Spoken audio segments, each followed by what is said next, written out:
Still Osun Decides 2022, and I still have Mr. Victor Anya, who is a public affairs analyst, with me in the studios. Welcome back, Thank you so much. All right, so let's start with INEC. According to the election umpire, in excess of 1.9 million registered voters, should, or should I say, are supposed to participate in tomorrow's election in Osun State. But then we do know that it's one thing to have that number of voters and then to actually see that robust number of voters actually go out on election day to cast their vote. So let's talk about, ways we can actually begin to restore voter enthusiasm in our election process. Well, there are many factors that can play out. First and foremost, during the elections, if the place is not over-militarized, to prevent people from coming out. And again, secondly, if there are not so many talks outside there, that we threaten the lives of the voters. So the presence of so many security people, you're saying, instill fear in people. Yes, but it's supposed to be for the security of the voters themselves. We know how our security people behave here. A mere asking question can result into slapping somebody. So that is why if there are too many, some people who are not too enlightened can be frightened, thinking that they can be bullied. That can keep them to stay away from going out to go and cast their vote on the election day. Then secondly, if there are so many talks outside, that can unleash terror on the people, they will be frightened, they will be threatened, so they will not come out.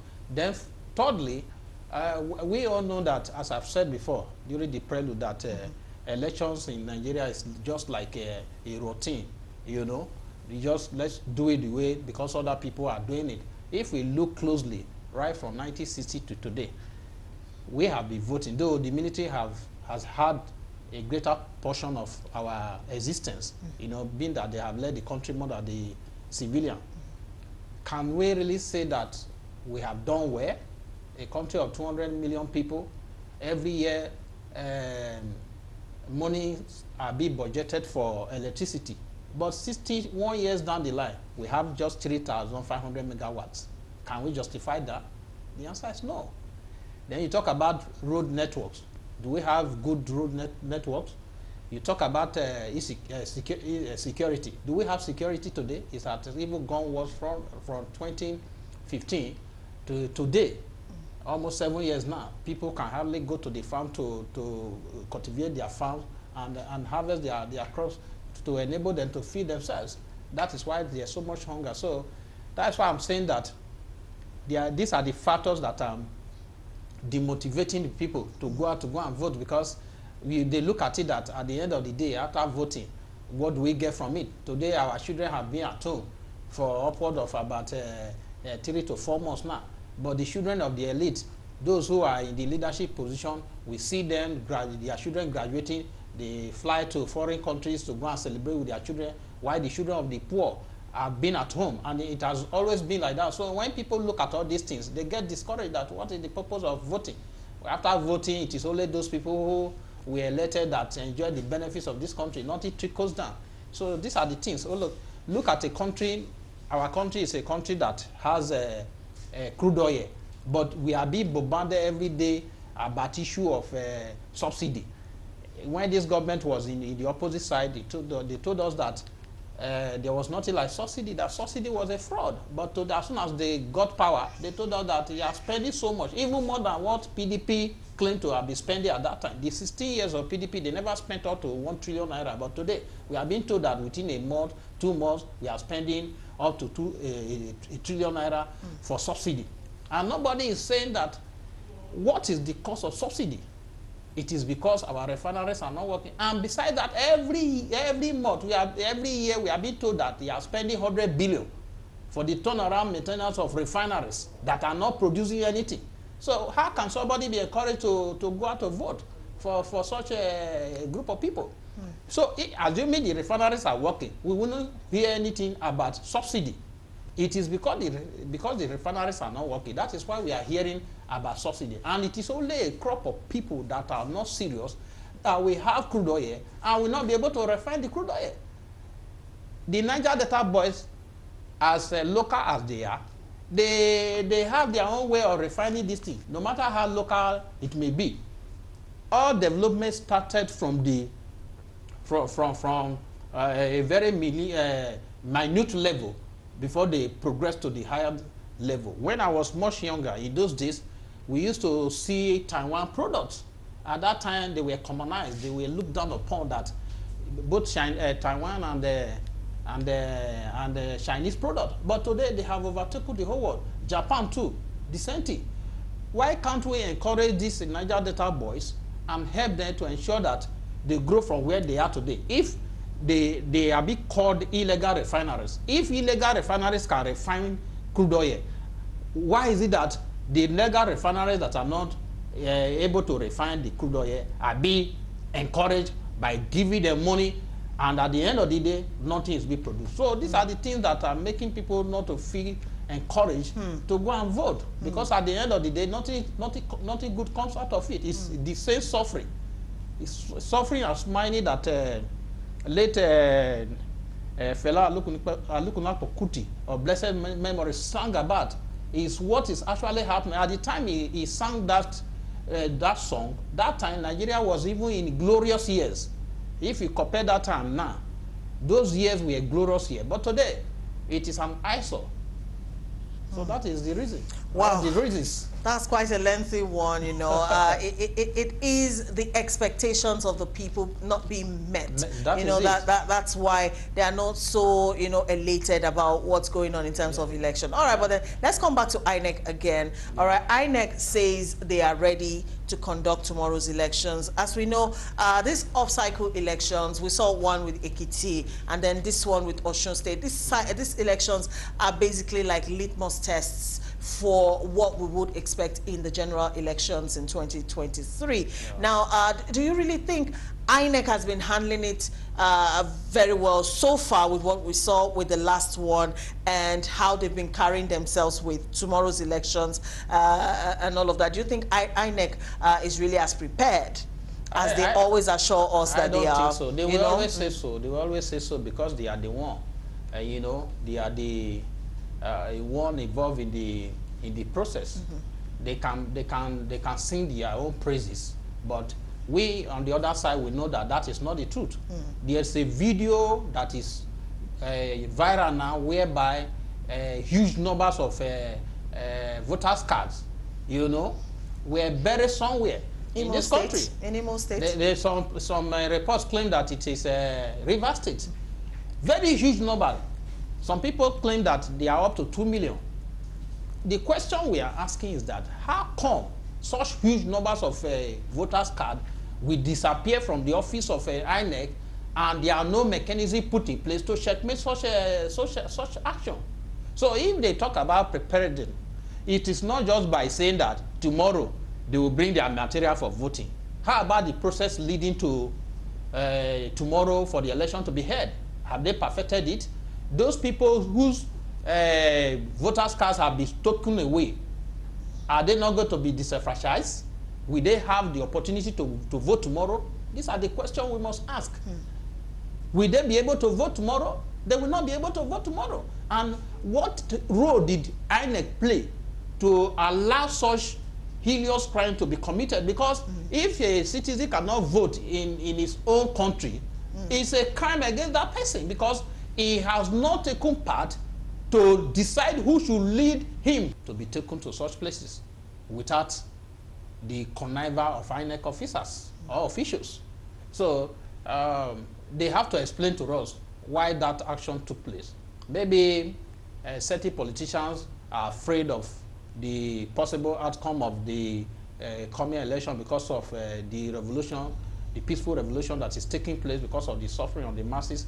And some people say, okay, well, let us take away the voters' card so that some people cannot vote in certain places. Maybe those are the strong, points of their opponents, and they feel that if they allow the people to vote in those places, they will lose the election woefully. Maybe that was why they took that action. But it's very, very wrong because we are in democracy, and in democratic process, the people are the kings. They are the one to decide. It's not a military regime whereby they seize power by the barring of the gun. So if they don't allow the people to vote, they are disenfranchising the people, and such election cannot be called a credible election. Then coming to tomorrow, they will tell us that they are fully prepared, but we have seen time without number that by tomorrow now, some polling units, the voters will wait till 2 o'clock before they will bring their materials, and before they start accreditation, some people will be tired and they will go home because maybe they have not eaten because of poverty. They left home without food and say, let me go and vote and come back. But after getting to the polling unit, there are no materials. They waited till 2 o'clock, 3 o'clock. They will get tired and go away. So if they say that they are prepared, as they have always said, because that is their slogan, there's no election that INEC will say that they are not prepared. They always tell us that they are prepared. But at the end of the day, during the voting period, people will waste their time, so will get exhausted and go home. So they should abide by their word by saying that, as they have said that they are prepared, let them act according to their promise or their word, so that tomorrow by 8 a.m. let all the polling units get the material, so that accreditation can be done quickly and the voting process take place, and those who want to wait and protect their vote, they will wait. But normally people don't supposed to protect their vote. You vote and go home and wait for the result, because in other climes it's not so. In US and some other places, they vote through post office. All you need to do is just thumbprint, put it inside the envelope, take it to the post office, and you go to your house. You use your phone to vote. But we will never get to that point, because as far as our election... Never? Yes, we will never. Yes, I say it emphatically. Never. Because as long as our electionary process is monetized, there's so much money. That is why all manners of ugly incidences are happening. I keep telling people that if you divorce money from politics, this killing that are usually taking place during election will not be there. Because why will you go and kill when you know that at the end of the day you are not going to make money from it? But here now, today, once somebody becomes a councillor, he becomes rich overnight. He buys houses all over the world, buy filling stations. And that is why people are doing everything within their power to ensure that they win by hook and crook, because of so much money in it. They will tell us that they are coming to serve, but I keep telling people, if you want to serve, go and join Salvation Army. They are looking for people to serve. That is where you get true service, where you are not being paid. Go and join them if you want to serve. Go and join Mandowa. Go and join Boys Brigade and all the other civil society group that you don't get money. That is where you want the people. They are looking for people to serve. So go there and serve. Nobody will hear your name. You will not make money.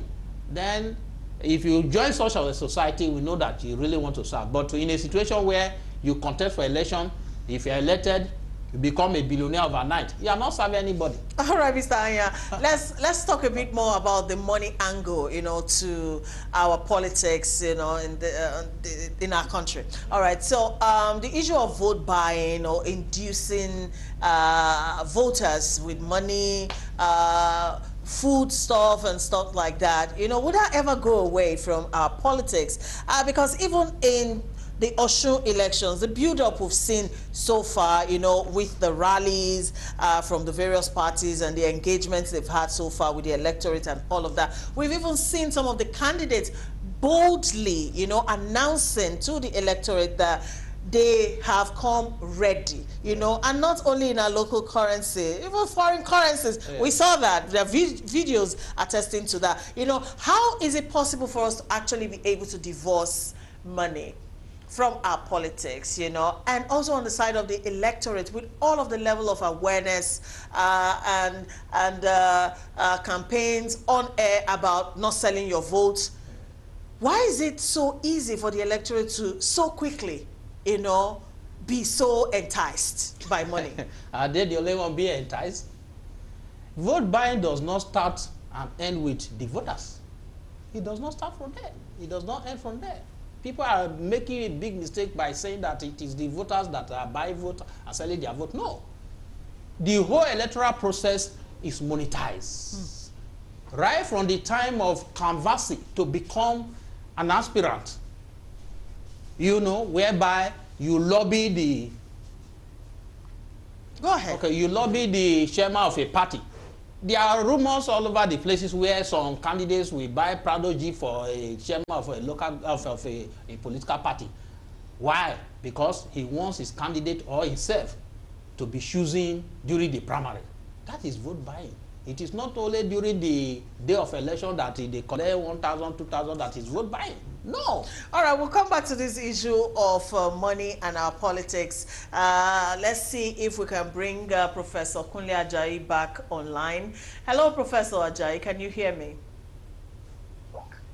Yeah, yes, good evening. I can hear you very well. Okay, so let's talk about INEC now. I think the audio issue has been checked. So you were telling us about your readiness, you know, for tomorrow's election. Please go ahead, sir. Yeah, as I've said earlier, our preparations are almost 100% completed. That out of 40 activities, of them, the only remaining one, the 14th one, is the election coming up tomorrow. And I said our readiness is very high. We have trained all our staff, both permanent and ad hoc. They are in good spirit, and we have mobilized them to their various local governments where they are going to perform tomorrow. Then we have moved on materials, both sensitive and non-sensitive materials, under heavy security. We have moved them to the various local governments in the state. So we are good to go. Everybody is happy. Even the mood of town is very enthusiastic. They are waiting for tomorrow. The politicians, they have confidence in INEC. As I've said earlier, INEC is neutral, we are impartial, we are transparent in everything that we are doing. We have been carrying along everybody, all the stakeholders have been carried along, and we met with the stakeholders on Tuesday, July 12th, where we laid down all the processes, all the procedures. We gave them all the data they need, the number of registered voters, the number of PVCs that have been collected, the number of collected, and we gave them the analysis, local government by local government. So we are very transparent about what we are doing. And as at this morning, we have met with the observers. About 80 observer groups are on ground for the election, and including foreign observers. We met with them this morning. They are all in good spirit. We gave them all the necessary information they need about the election. Then the media is featuring prominently. About 64 media houses have registered, have been accredited, and we are expecting 644 journalists to cover the events. They are all on ground. They have been accredited. Then the only snag would have that would have created a problem for us is the issue of snatched PVCs. They snatched some thugs, snatched some PVCs some weeks ago. I'm glad to inform our viewers that all the PVCs have been recovered, and we have given them to their rightful owners. So we are good to go. We are ready to go. Tomorrow, we are all prepared to go. We are in good spirit. Five national commissioners are on ground to supervise the election, and 12 resident electoral commissioners are also on ground. They are already on the field. Every one of them have been allocated some specific local governments to supervise. They are already at their various local governments. And security is also very high. I could say either the commissioner of police speaking, somebody talking about security at your studio. So security is almost perfect, and we are good to go as far as I am concerned. We have a challenge in the sense that the Ekiti record has become a minimum benchmark for us. The Ekiti election was uploaded all over the world. So we will make all efforts to ensure that INEC perform better than what happened in Ekiti. All our beavers will work well. Everybody, our staff will conduct themselves, and everything will go well by the grace of God.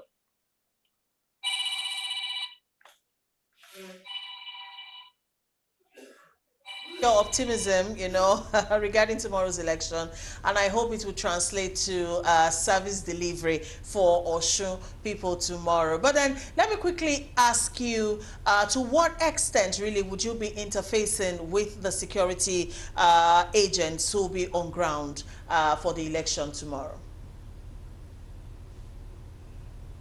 Well, the IGP and his representatives are in the good position to talk about security, or the commissioner of police. The commissioner of police, two commissioners of police have been assigned for the election, and they are the one monitoring the security aspect of the election. But I can assure you, there is a high security for our personnel, for our materials, for the electorate, and for everybody that will take part in that election.